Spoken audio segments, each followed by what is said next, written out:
So, first of all, Josh, just tell me a little bit about yourself and Nuss Truck.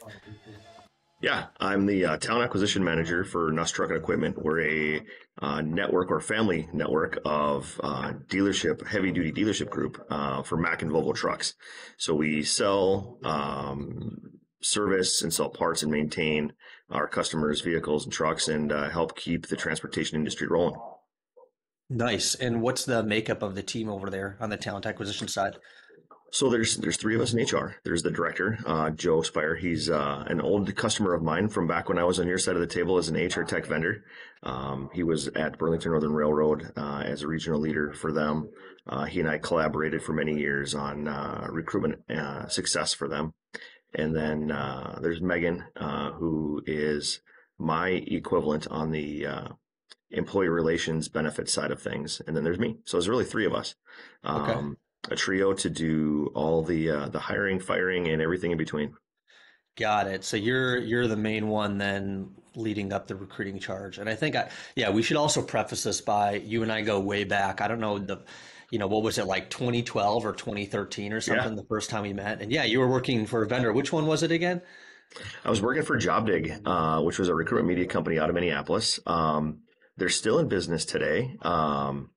They go by LinkUp. They did sell off one of the big product lines to Adzuna. So there's a few staff members that were there when I was there that are now Adzuna employees, and they're doing really well. It started with print and online recruitment advertising. We added radio, TV, social media, grew into LinkUp, which was a job aggregator to rival Indeed, we had hoped. They turned it into Get Work, which was, a aggregator based solely off of corporate career pages. I did that for a long time. Was there for about 9 years, and then went and flipped to the other side, became a practitioner, and now get to impact the message, the spend, the engagement of candidates, and bring success to companies. What made you make the switch from the vendor side to the practitioner side? Well, I'd love to say it was, somebody came after me, but no, I got laid off, unfortunately, like we're hearing about many these days. Um, and, there wasn't a lot of recruitment advertising companies here in central Minnesota, or Minnesota in general. So instead I flipped to help my old clients with what they were doing. But instead of being a vendor, do it within their walls, give them back that control and the spend. Um, One of them that I went to was St. Cloud Hospital. Help them change off of being reliant on an ad agency. They were with TMP. I said we could do this in house, and ended that relationship. And they're still doing it to this day, where they're doing everything on their own. It's been working great for them. Worked for a couple other companies, and then landed at one of the largest healthcare companies in Minnesota, Fairview Health, where I was a recruiter there. Brought some of those same techniques and talents, and changed how they were doing things. And now they're still going today. They've got a much more robust team since I left mid-pandemic to come to transportation. But yeah, it is a shift going from 36,000 employees to less than 400. But it's still a blast. I still get to do my stuff every day, do my jam, and have a good time with me and my team. That's awesome. And what a great story. And so tell me about, the company, right? So you're in transportation. Well, we Mhm. talked a little bit about before the episode kicked off here, that you guys didn't shut down the whole pandemic. So just curious what that experience has been like. I'm sure, the transportation industry I know was booming for a while there. Well, it still is. It's recession proof, we say. When people were going to work from home and this and that during COVID, um, trucks still needed to be fixed. Well, I don't know about you, but I don't have an overhead crane to pull a semi-trailer engine out of, just to make sure that people can continue to get their toilet paper and food products. So we were busy. We didn't lay anybody off. We didn't have, many people. We had non-essential staff work from home, like accounting and HR and some of those. But anybody who could work in the office, we did. We just socially distanced. We made it effective in work. Yeah, we had COVID go through our dealerships. We couldn't avoid it. We tried to make sure all of our staff were as safe as they could. Um, but yeah, I mean, we're seeing great highs in our business in all lines, whether it's service or parts. The only thing that's really been affected, um, is new truck sales because supply chain issues. Components for new trucks weren't being made. The factories, had been shut down, but we're starting to see that starting to come back, and so that's being a huge, impact for us and a plus. And we're obviously seeing great hiring because of some of those efforts. Yeah, that's great. So tell me a little bit about some of the hiring. I know you said you're about 400 employees now. Is there a Yeah. target for this year, or what's the outlook? We're keeping on the gas pedal. Last year, in 22, we hit a number of records in hiring. Our previous highs were 82 hires in a year. That was 2018 pre-pandemic. We hit 103 hires, a number that has never been seen in the history of this organization. And of that, what is really a good number for us, which was hiring 57 diesel mechanics. Our previous high was 32. Huge growth in a very struggling area where diesel mechanics are hard to find. We slayed it. I've been hearing from our competitors and others in the industry that they were struggling to find quality mechanics, and here we are, not only hiring them but hiring them in record numbers. It was a great year for us. What can you attribute that to? That's awesome. I attribute a little bit to engagement. Engagement's a big thing for us, especially a big thing for me. Finding a way to correlate and connect with the candidates themselves, whether they're skilled mechanics that are maybe looking for a change after, pandemic, recessions, all of those elements that just plague employees. But then also cultivating new talent through partnerships with select schools across the country. We've built a relationship with our OEM partner schools, the manufacturer schools that have a Mack and Volvo specialized program, but then also our community and technical colleges around the state of Minnesota. We've been able to foster a great relationship with instructors, engage the students early and pre-graduation, and show them the culture that we have here at Nuss and the tenure that they can have within their career here, and been able to land A caliber talent right out of the gate and drive their careers early. And is that something that you didn't see others across the industry doing, or was that a new initiative? I see some that plug holes.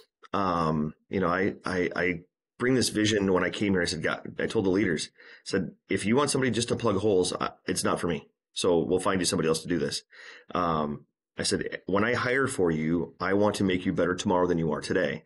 And the leaders, jumped on board. They're like, yep, great idea. So we go with each hire lockstep on that same premise. And so when we're out there looking at these candidates and talking to the talent, and when we take a step back after an interview and say, all right, how does this person make us better? There has to be one factor at least, or else we don't move with them. And so by going with that, we see that increase in talent in that caliber. Some organizations are willing to plug holes because they need to just get trucks moving. That's not for us. When you're a truck owner, you choose to go to the dealership, much like a consumer chooses to go to a dealership like Chevy, Ford, whatever, for the high caliber and the quality of the work that's driven. The same thing here in heavy duty diesel. These trucks are worth a lot of money, and so people want them fixed to a certain caliber, so they know that they can be relied upon and help deliver for their businesses. And so hiring A caliber talent helps us do that and ensure that for those customers, which is why they choose to come here. That's great. And I love the mindset that you've created as well. Like, obviously it helps you position yourselves to get really good talent, but it also positions you to have really good buy-in, it sounds like, from your leadership team, which hopefully then results in, bigger investments in recruitment spend, but you can justify it. But Yeah. I love the approach of just, thinking about like, does this person make us better as an organization versus we need to hire this person to fill a spot on the roster. Yeah. And that's, how the best organizations grow their teams. It's how they do it in sports. Yep. And it's no different in companies. I know you're a hockey guy, so I know you can relate to Oh, that. definitely. I can't just fill a lineup. I have to fill a lineup with the right people. Every so often I take a step back with each hiring leader and say, all right, where's your team at? What can you use? Can you use, new talent like an intern? Can you use new grad talent, or can you only fit skilled, experienced talent? And they'll tell me, green, yellow, red, what can they take? And so that gives me a barometer when I'm going out to a school. Like I'm heading out to Colorado next week, and driving up to Laramie, Wyoming to visit a specialty school. And I need to know what dealerships can take it. So when I'm talking to a student and they say, "Hey, Josh, I want to live in Roseville, Minnesota," I can say, "Well, he can't take a new grad, or he can take 3 new grads right now." Great. We align the talent, we align the vision.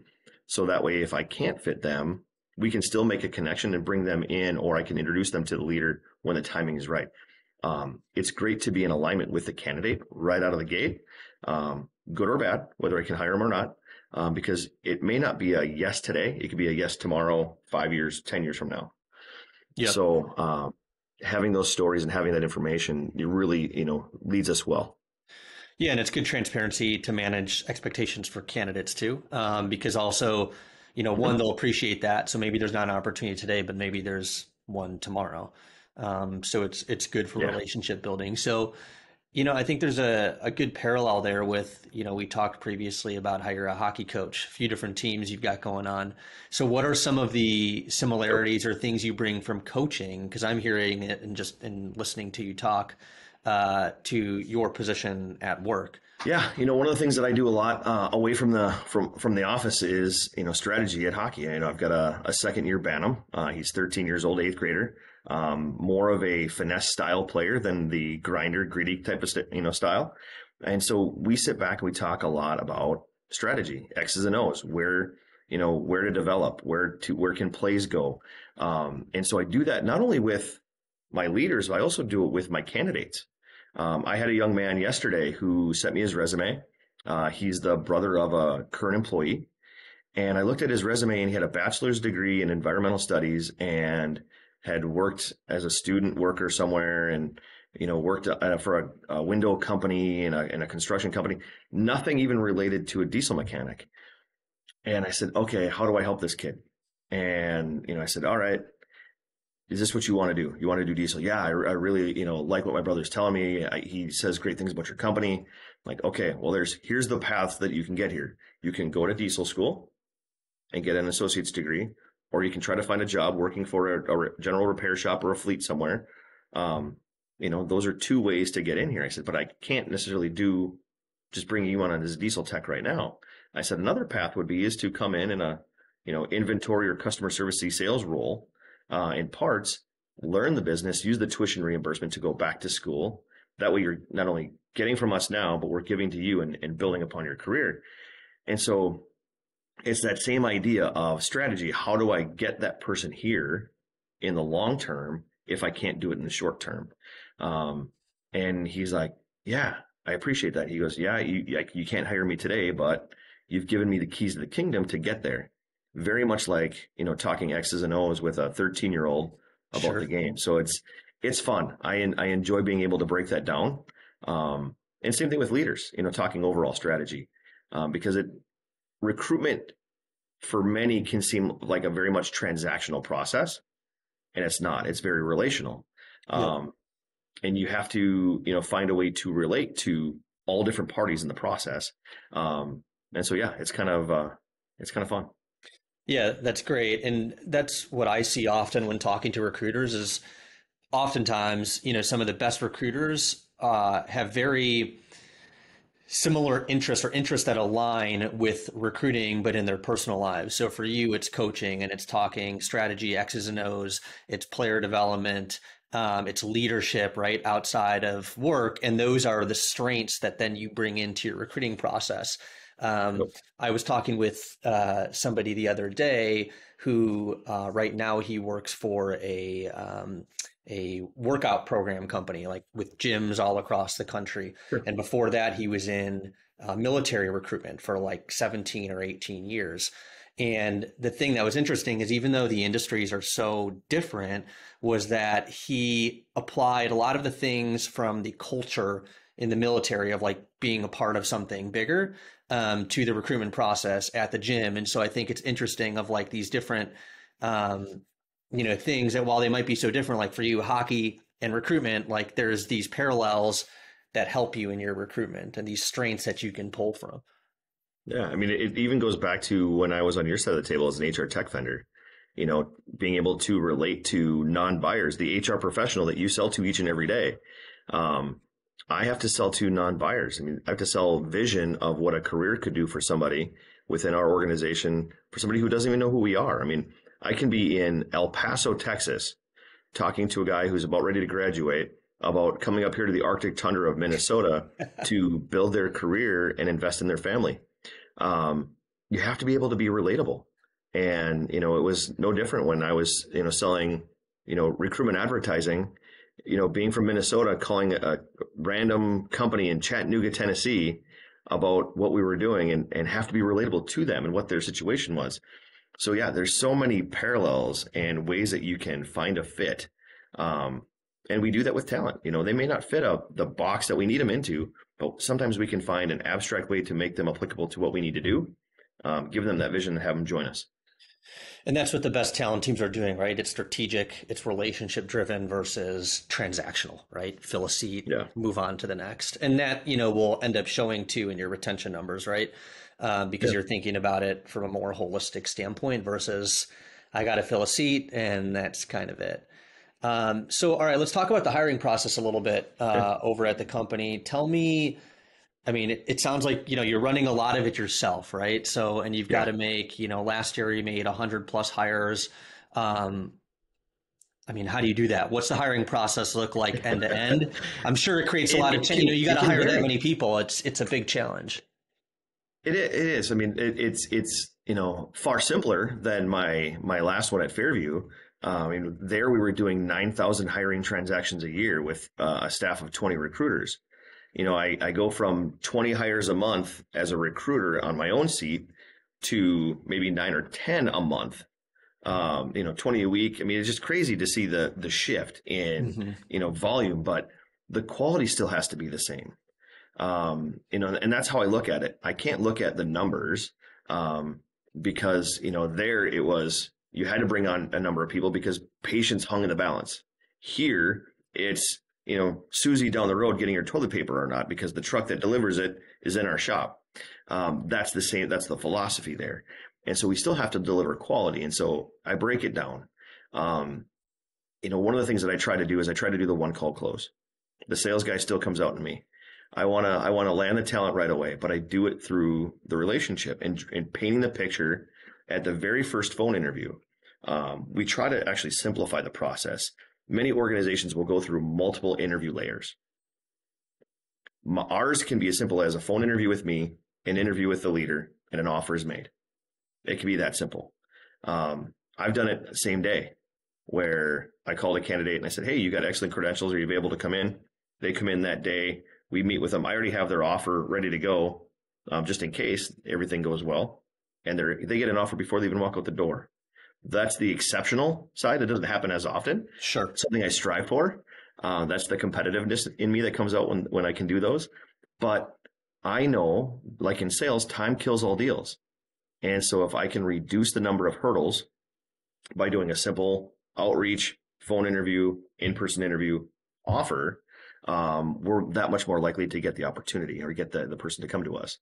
I know that, a majority of the people that I'm hiring in these mechanic positions, which is most of what I spend my time on, they're working somewhere else. They're not unemployed, sitting on the sidelines. They're working for somewhere else. And I have to put out a compelling offer that competes with where they are right now, and they're comfortable where they are right now. So they want to come join us. And so, those elements can be very easy when we do it often. So where the pause happens, or where the sticking points are, is making sure that the offer that I'm making is compelling enough to them to make them want to change, whether it's the pay may be up or down from where they are, benefits may be up or down from where they are, PTO, all those elements. But is it one where they see a future and a victory for them by coming here? So yeah, it's a pretty simple process. Overall, yeah, I have some sticking points. My ATS gives me heartache, from time to time.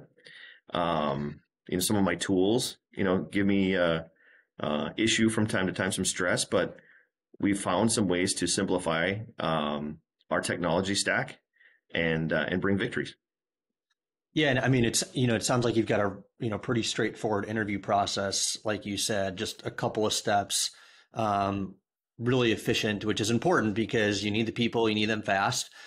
You also need to balance quality, like you said. So, from an Mhm. efficiency standpoint, at least what I'm hearing from you is number one, remove unnecessary hurdles in the interview process. Like, don't have Yep. unnecessary interview steps. It's just going to drag out the time to hire. But also, reduce the friction with decision making. So for the candidate, right? So for you, it Yep. sounds like it's a couple of things. Of course, their offer, make it compelling. It's got to be competitive. Otherwise, like that's the price of admission. Otherwise, they're not going to make a move, Yep. especially somebody that's already got an existing role. But the other thing that I'm hearing from you is, and maybe even more important, is um, transparency around the vision and what a career path looks like here. And that helps reduce the friction of decision making because it's not left up to their interpretation. So what I gather from you is Yep. it's all about like being really transparent with the candidate and building that relationship and that trust. And that's what then helps you move faster in the hiring process because it removes these unknowns for somebody that could, make them waffle on a decision and cost you to lose a candidate or just, flat out lose days or weeks in the process.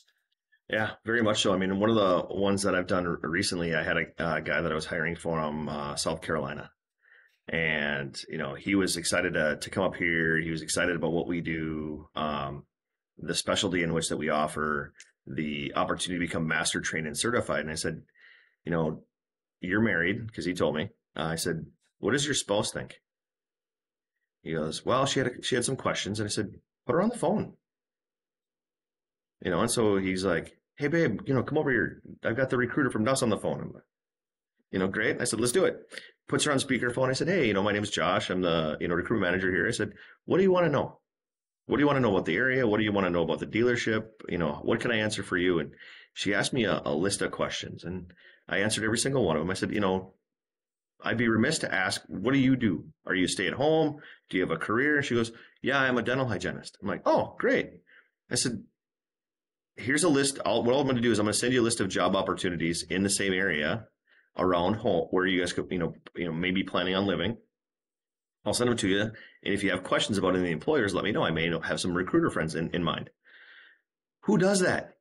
Yeah, that's epic. I've been doing that for so long in my roles because when I was in healthcare, I knew out of the 80% females that I was hiring into these roles, they were likely bringing a significant other of some capacity, and asking them what did they do, and if I'm moving them across the country to a hospital that they have no connection to, helping them build a career. I mean, I hired a nurse from Texas, and her husband was a civil engineer.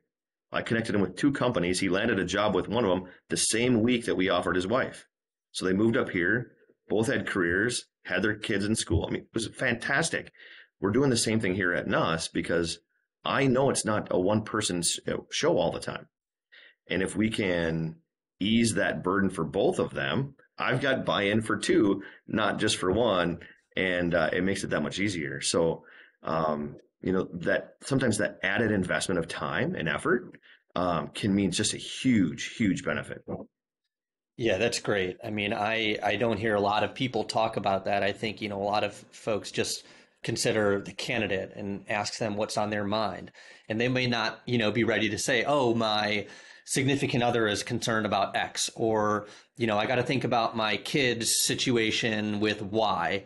And so, Yep. by listening and asking the right questions, you can get to the root of what's really maybe causing them some pause. Because, Yeah. your typical recruiter might say, like, what does there even think about? I'm offering them more money. Like, it's a great opportunity. All these things are so great, and they're only thinking about them and their company and the offer that they're giving, and they're not considering all of the factors that are going into the decision for that individual candidate. And it's not Yep. just a solo person decision in a lot of time, in a lot of cases. Josh, I look at it like the way that we would hire physicians. The way that physicians are hired is a little bit more white glove treatment. Even though these mechanics, for the most part, are just they're not white glove style, I still give them the same kind of care and consideration as I would of a physician because they're as important to our organization as a physician would be in healthcare. And that little extra care and consideration leads us to that greater victory. I mean, here at Nuss, we are lucky in the fact that the average tenure of a mechanic is 10 to 15 years here. Wow. That's a long time. And we've got Yeah. guys, I mean, we had just one the other year or last summer that retired after 45 years with this organization. That's unheard of. We don't see that anymore. And so if we can maintain that 10 to 15 year average tenure, we're going to have so many victories. And it starts by doing that time and doing that investment and care and consideration, because it's a whole family move many times. Yep. Yeah, and the retention piece is huge, right? When you have people that are around that long, the knowledge that compounds and how that Exactly. translates to business results is it's astronomical. Yeah. So that's a great point. And a lot of the things you're saying, are probably big reasons why you were able to hit such great hiring numbers, over the past year, like you mentioned, hitting a bunch of those goals, while other competitors or folks in similar industries were struggling to get talent. Um, Yep. so that's great to hear. And so on the quality piece, one of the things I'm curious about, you've got a very quick interview process. Mm-hmm. You've nailed efficiency, you've nailed candidate communication. So as far as hiring the right person for the role, phone interview with you, interview with the hiring manager. How do you guys collaborate? Like, so exactly what you're looking for. Are you asking any technical questions, or are you evaluating something else before you pass them on? Yeah, I'm going to look for, certain, elements of caliber of talent. I'm asking them, what have they worked on? What kind of equipment? Do they have any master certification or training? Do they have a CDL, or DOT inspection certifications? So I'm asking some things that are very simple and tangible. We do give them a mechanics assessment. It's not overly arduous. It's 50 questions. But we get a sense of what they know how to fix. But then whether they're, A caliber or C caliber, mechanics, no matter who it is, they get partnered with a master mechanic when they come in the door the first day. And so that master mechanic's really going to get a better idea of what they know how to fix. And so then what we do is after a couple of weeks, we grade them A, B, or C. And in the end, we look at how many A's and how many B's, how many C's per dealership did we hire? And then, where do we need to move? And as we're looking at existing talent, are they A, B, or C caliber talent? And then we look at, all right, we have too many C's right now. I need to look at A caliber talent to hire for this particular dealership. We're constantly looking at that stuff. And then each year we give a review back to the not only the leaders themselves, but also our executives, so they know what we've done overall. I'm very competitive. I'm always looking for A caliber, but sometimes a leader will risk on a C and build them up to an A through that training, the master certification opportunity, and build our talent along the way. So, yeah, we do ask, some, questions to get to better handle of what they may or may not know. We give them an assessment. So we do some things to gauge that early on, but then we'll roll the dice. We'll take an opportunity and we'll make somebody better over the long haul. Yeah, and then having that benchmarking helps you measure it, right? So Yeah. then okay, I've got this feedback from the people who are actually working with this person every single day or managing this person, and now I can adjust my hiring process accordingly or adjust my hiring plan because I know I got to get some A people into this location. And then you can, like you Yep. said, communicate that to leadership, which showcases, everything that you're doing. It's not just, oh, we made 103 hires this year. It's we made 103 hires, and after X weeks, their managers have graded them X, Y, Z. So we've got X Yep. percent A, Y percent B, Z percent C. And so you're able to really showcase the results more so than just, filling seats. So, Yep. yeah, you guys are doing some awesome stuff, man. I'm impressed. Although I should say I'm not surprised in knowing you for all these years. But congrats. Thanks, man. Sounds like you're doing some really cool things. Yeah, no, it's been fun. I get to not only do all this every day, but I get to work with a good friend of mine. My boss and I have been buddies for 15 years. Obviously, we had that vendor customer relationship, and we found a way to make it work for us to collaborate each and every day. So it's fun. I got to say I'm blessed. Great. Well, Josh, thanks so much. This was awesome.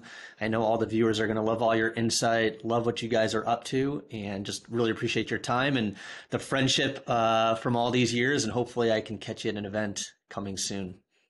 Yeah, look forward to seeing you maybe in Vegas for Sherm 23 or maybe Unleash here coming up this spring in Vegas. HR Tech. I mean, there's a plethora of events that we'll tend to find each other at. Yep. Yep. Sounds good. Well, looking forward to crossing paths. And thanks again, Josh. You got it. Thanks, Josh.